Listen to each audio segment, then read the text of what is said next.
त्या दिशेने काय इथून मारित होता. मी म्हटलं अरे एवढ्यात काय फिरवतोय सलग पाहून तुला काय करायचं म्हटलं पुष्प पण मारायचं. नमस्कार मंडळी, आज आमच्या शेतात भात पेरासाठी आम्ही इथं आलोय. घसार नावाचं आमचं हे शेत आहे आणि या ठिकाणी आज आम्ही आता भात पेरणी करणार आहे. आणि त्यासाठी खास आम्ही कृषी जे दुकान असते त्यामधून रामू नावाचं भात आहे ते आणलेलं आहे. इतर वेळेला कसं नेहमीचं जे भात असतंय म्हणजे टायसन असेल किंवा वायसर असेल, भोगावते असेल, इंद्रायणी असेल, या पद्धतीचे नेहमीचं जे भात असते ते पेरलं जातं आहे. पण यावेळेला आम्ही आता बदललं आहे आणि रामू नावाचं जे भात आहे ते आज पेरणीसाठी आणलं आहे. तर आता ही पेरणी करण्यासाठी आमच्या घरातली माणसं आली ती आणि तुम्हाला दाखवतो मी.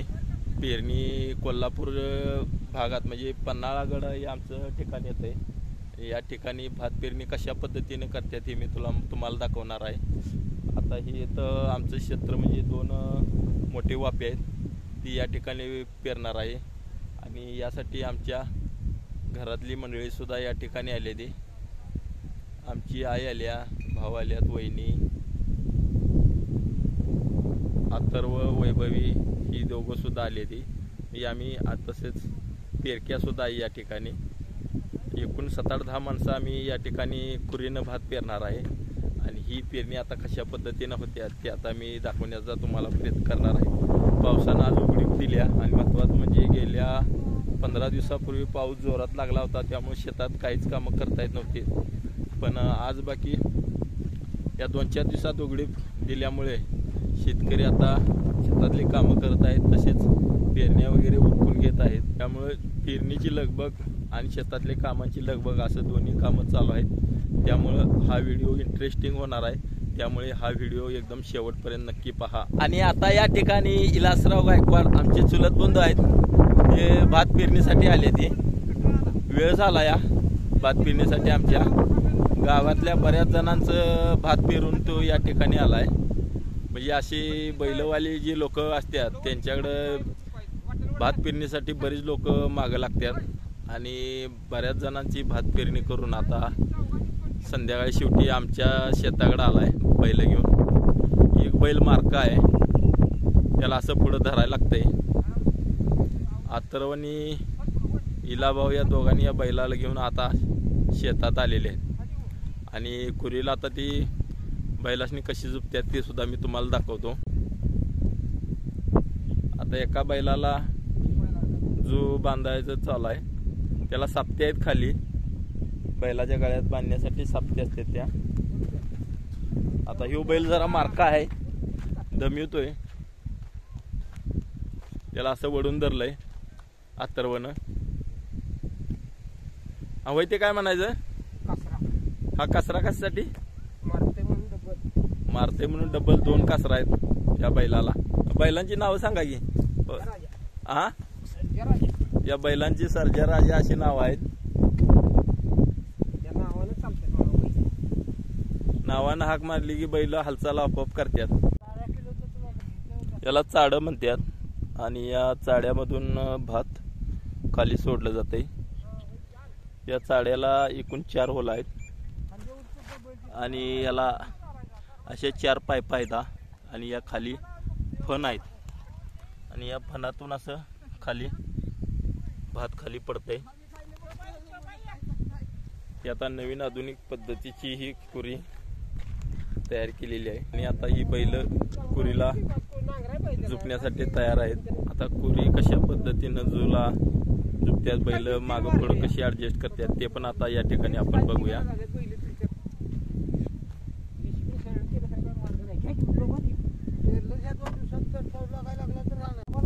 आता ओटीमध्ये भात घेऊन तयार आहे आणि पेरणीला थोड्याच वेळात सुरुवात करणार आहे.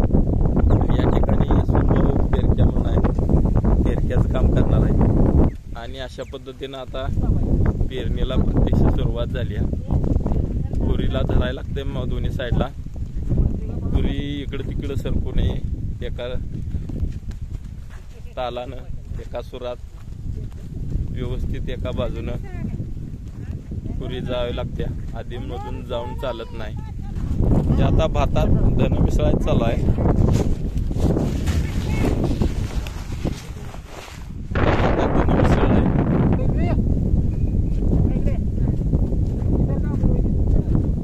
काही वेळेला कुरी कडला लागत नाही, घुसत नाही, त्यामुळं कुरीला थोडा भार द्यावा लागतोय, वरून दाबावं लागतंय, म्हणजे भात चांगल्या पद्धतीनं पेरलं जावं यासाठी खोलवर कुरी अशी जावी लागते, वरच्यावर भात राहू नये यासाठी असं भात दाबून कुरी अशी दाबून धरायला लागते. आता बैल फिरवून घेतली जात आहेत. शेताचा कोपरा आला की अशा पद्धतीनं बैल फिरवून घ्यायला लागतात. आता ही शेताची पुढची बाजू पेरायला सुरुवात केली आहे. चारी कोपऱ्याच्या चारही बाजूला असं या ठिकाणी ज्या ठिकाणी सुरुवातीला भात पडलेला नसते त्या ठिकाणी हे भात टाकावं लागतंय. त्याला नाकं घालणं म्हणतात. रानाच्या कोपऱ्याला असं व्यवस्थित बैल मागं घेऊन पुरी व्यवस्थित मागं घेऊन अगदी कोपऱ्याला कोपरा चिटकवून भात पेरून घ्यायला लागतंय. आकाडाची आता संपूर्ण एक बाजू शेताची पूर्णपणे पेरून झाल्या, त्याला आडाच म्हणतात. ते आता आडाच या ठिकाणी पेरून झाले. आता दुसऱ्या गऱ्या सोडायला चालू झालंय. आता उन्हाळ्यात शेती चांगल्या पद्धतीनं काम करून घेतल्यामुळं शेती आता आमचं चांगल्या पद्धतीने तयार आहे. उन्हाळ्यात शेताची नांगरणी, कुळवणी, दिंडवणी अशी सगळी कामं झाल्यात आणि आता रान पेरण्यासाठी तयार आहे. त्यामुळं पेरायला जास्त करून दमवत नाही. ज्यावेळेला पाऊस जास्त लागतोय त्यावेळेला काय होतंय की चिखल पायाला चिटकतोय, जनावरांच्या पायाला चिकटतोय आणि चिखल जास्त झाल्यामुळे पुरी चालत नाहीत, बैलही चालत नाही किंवा आपल्याला सुद्धा चालायला येत नाही. त्यामुळं पूर्ण चिखलात कुरीनं भात पेरत नाहीत. कडेला जरा कुरी दाबून धरायला लागते. बऱ्याच वेळेला काय होतंय कडेच्या बाजूला नांगर लागलेलं असते, त्यामुळे तिथं माती नसते. त्यामुळं अशा पद्धतीनं कुरी कडेला जास्त दाबून धरायला लागते, म्हणजे भात खाली खोल प्रमाणात जाते. भात पेरणीला सुरुवात करण्यापूर्वी आमच्या इथल्या शेतातला म्हसोबाचा देव आहे आणि या म्हसोबाला पहिल्यांदा भात घातलं जातंय आणि त्यानंतरच शेतात भात पेरणी केली जाते. आता निम्म वावर आमचा आता पेरून झालंय. पेरणीची मजा काही वेगळीच असते आणि भात पेरणीला कमीत कमी कुरी धरायला 4 माणसं लागतात आणि घरातील 2 महिला तरी या पेरणीच्या ठिकाणी लागतात. बी संपलं, बी देणं किंवा कोपऱ्याला कुठंतरी भात राहिलेलं असते, पडलेलं नसते, त्या ठिकाणी महिला या ठिकाणी भात पेरणीचं काम करतात.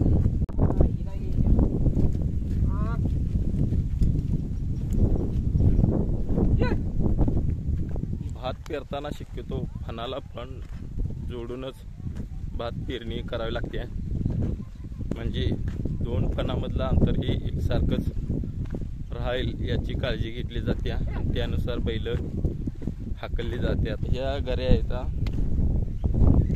1, 2, 3, 4 आणि 5वी सरी आहे. तर मंडळी या सेम राहिल्या पाहिजेत याची दक्षता घ्यावी लागते. म्हणजे कोळपताना भात कापणीला खुरपणीला एक समान अंतर असं लागते, ते या ठिकाणी ठेवलं जाते. हा आमचा मसाई पठार तसेच किल्ले पन्हाळगडाच्या पायथ्याशी असलेला भाग आहे आणि अशी या ठिकाणी उताराची शेती आहे, पायऱ्याची शेती आणि या ठिकाणी शक्यतो भात शेतीच केली जाते.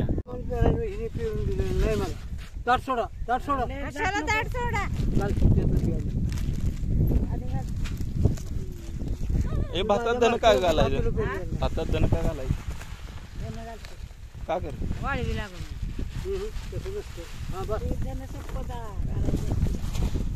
धन म्हणजे सगळ्या कामाला, शुभ कामाला धन मोर आहे. हा, तर मंडळी आता भातामध्ये धन पेरलेलं आहे, धन घातलेलं आहे. धन म्हणजे धनच आहे. आता धन संपदा किंवा धन म्हणजे आपण जे पीक पेरतोय ते आपले एक प्रकारचं धनच असतंय. त्याची वाढ व्हावी यासाठी भातामध्ये असं धन मिसळलं जाते. भात पेरणीला तयार होण्यापूर्वी असा बांध सुद्धा घालून घेतला जातोय, म्हणजे आणि शेतात जे पाणी जे असते ते पाणी या ठिकाणी जास्त साचूनही राहू नये किंवा रान वाहूनही जाऊ नये यासाठी असा बांध पण घातलेला असते। आणि की एक महत्त्वाचं म्हणजे या शेतामध्ये आम्ही पेरण्यापूर्वी शेणखत सुद्धा टाकलेलं आहे। म्हणजे आता जवळपास शेतातलं कामं संपलेली आहेत, आता फक्त पेरणीचं काम राहिलंय आणि पेरणी उगवल्यानंतरची कामं ही वेगळी जातात। काय आलंय आता एका फणात या ठिकाणी भात पडलेला नाही, त्यामुळं या फणामध्ये सरी पुन्हा एकदा खोल मारून या ठिकाणी भात टाकण्यात आलेला आहे। तेव्हा हे महत्वाचं लक्ष भात पेरताना द्यावे लागतंय। काही वेळेला एखाद्या सरीमध्ये भात पेरताना राहतंय किंवा काही वेळेला जी पाईप असते ते तुंबून राहते, त्यामुळे भात खाली पडत नाही, त्यामुळं भात अशा पद्धतीने पेरून घ्यायला लागतंय। तर या ठिकाणची एक बाजू पूर्णपणे पेरून संपली आहे। आता या ठिकाणी रानाची दुसरी मोठी बाजू आहे। हा कोणा जरा या ठिकाणी राहिला, या ठिकाणी खुरी उचलून घेतल्या, परत पेरायला सुरुवात केलेली आहे।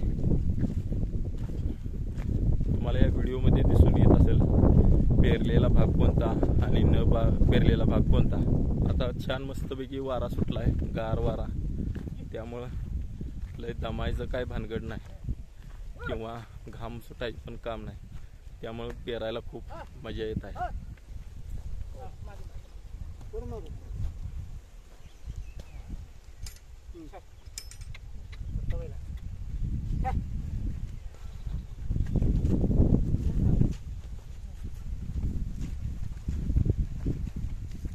भात पेरताना बऱ्याच वेळा गऱ्या पूर्ण संपल्या की आता या ठिकाणी छोटीच गरी आहे, लांबपर्यंत काय आता पेरायचं नाही, थोडक्यातच पेरायचं आहे इथपर्यंत। त्यामुळे ही त्या गरी पूर्ण झाली की भात पेरायचं थांबवलं जातंय आणि या ठिकाणी अशा पद्धतीने कुरी उचलून घ्यायला लागते।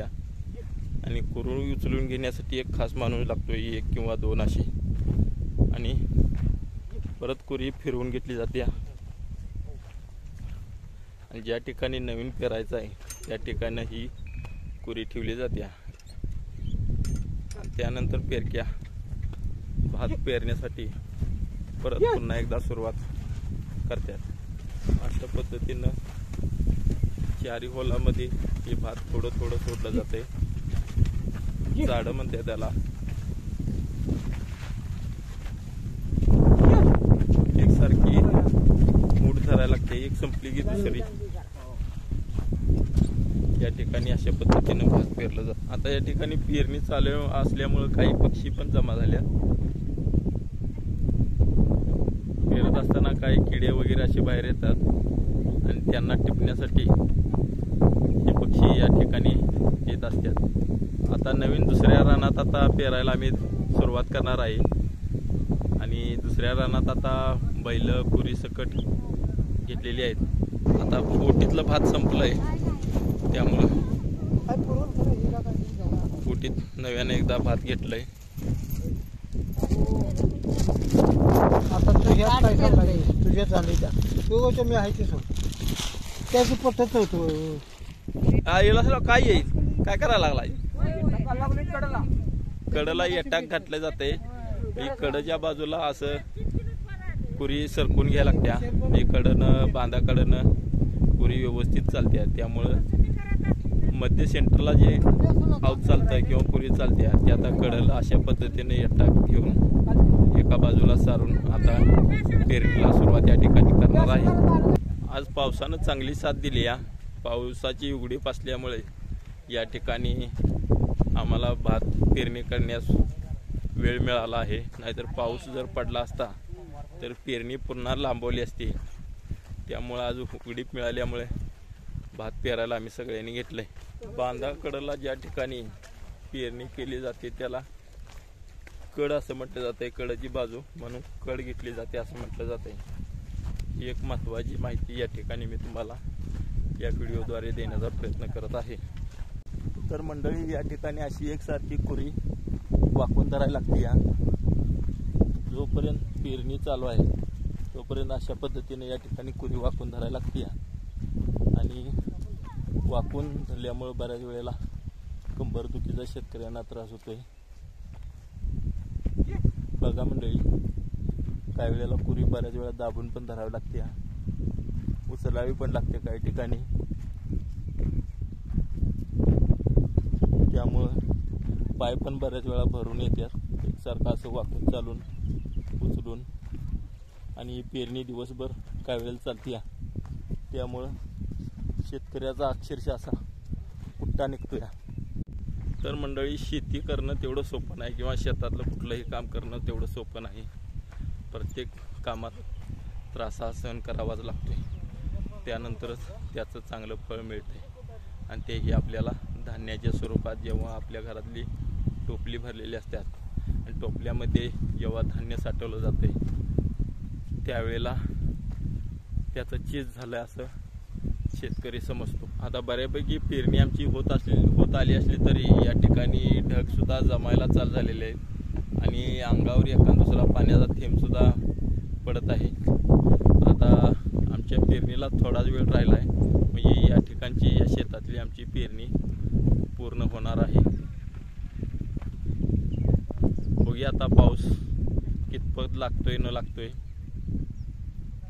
आणि पेरणी आमची पूर्ण होते का ते पण आता या ठिकाणी पाहिजे आहे. आता धरला या ठिकाणी उठीतलं भात संपलं आहे, त्यामुळं नवीन भात या ठिकाणी घेतलेला आहे आणि आणलेलं भात आता संपूर्ण जवळपास संपलं आहे. आता यामध्ये पुन्हा एकदा धन टाकलेलं आहे. भात पेरताना शक्यतो सगळ्यांचा एक ताल एक सूर मिळायला लागतोय, तेव्हा व्यवस्थित भात पेरणी होत्या. पेरकी असून दे, बैल असून दे किंवा आवता हाणणारा असून दे किंवा बाकीची जी कुरी धरणारे असतात, या सर्वांचा ताळमेळ एकसारखा व्हायला लागतोय. एकसारखं पावलं पडली ही पेरणी अगदी व्यवस्थित झाली म्हणून समजायचं. आता ही वळसा गाठलेलं रान असल्यामुळं काही ठिकाणी बैल अशी थोडीफार वळवून घ्यायला लागते ती. आता या ठिकाणी थोडं भात आमचं संपलं या पेराय आणलेलं आणि घरात थोडं जे शिल्लक होतं ते एकदा आमची आई घेऊन आलेली आहे या ठिकाणी पेरायला.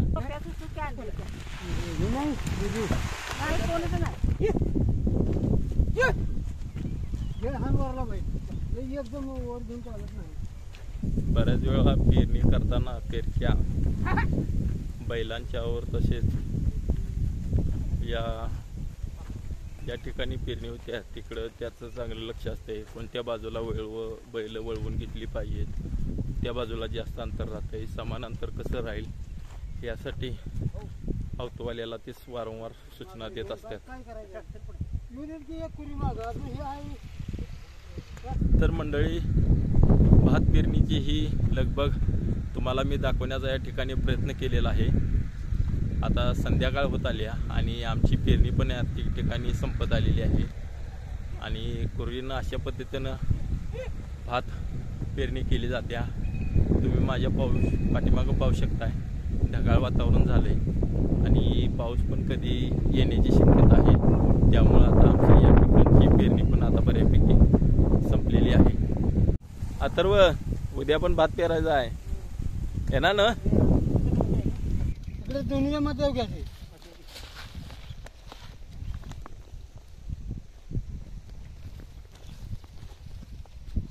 तर मंडळी, या ठिकाणी आता आजची भात पेरणी जी आहे ती आता जवळपास संपत आलेली आहे आणि अशा पद्धतीने कोल्हापूर जिल्ह्यात आता हे पन्हाळगडाच्या ठिकाणची ही पेरणी याचा हा व्हिडिओ आमच्या शेतातला केलेला आहे. हा पेरणी संबंधीचा व्हिडिओ तुम्हाला कसा वाटला, पेरणी संबंधीची माहिती कशी वाटली हे कमेंटमध्ये नक्की सांगा. आणि व्हिडिओ आवडला असेल तर महत्त्वाचं म्हणजे चॅनेलला सबस्क्राईब केलं नसेल तर सबस्क्राईब करा आणि व्हिडिओ आवडला असेल तर इतरांनाही शेअर करा. धन्यवाद. तर मंडळी, काही वेळेला बैल एका सुग्यानं जात नाही, त्यामुळं असं अंतर पडते आणि ते अंतर अशा पद्धतीनं सरी मारून काठीनं त्या ठिकाणी भात पेरणी केली जाते. तर मंडळी, आता भाताची पेरणी झाली आणि भात पेरणी झाल्यानंतर जमीन अशी सपाट करायला लागते किंवा सफाई करायला लागते. आणि त्यासाठी दिंडाचा वापर केला जातोय. दिंडामुळं काय होतंय की जमीन अशी सपाट होत्या आणि त्यामुळं आपलं धान्य जे पेरलेलं असते ते उघड्यावर राहत नाही, गरेमध्ये पडलेलं असते किंवा बाजूला पडलेलं असते, ते उघडं राहत नाही आणि ते झाकून जाते आणि जमीनसुद्धा सपाट होत्या आणि इथून पुढच्या कामासाठी जमीन चांगली राहत्या. त्यामुळं यासाठी अशा पद्धतीनं दिंड मारलं जाते किंवा फेसाटी म्हणून जो प्रकार असतोय तो सुद्धा काही वेळेला दिंड नसेल तर फेसाटी सुद्धा या ठिकाणी मारले जाते आणि जमीन प्लेन किंवा सपाट अशा पद्धतीने केली जाते.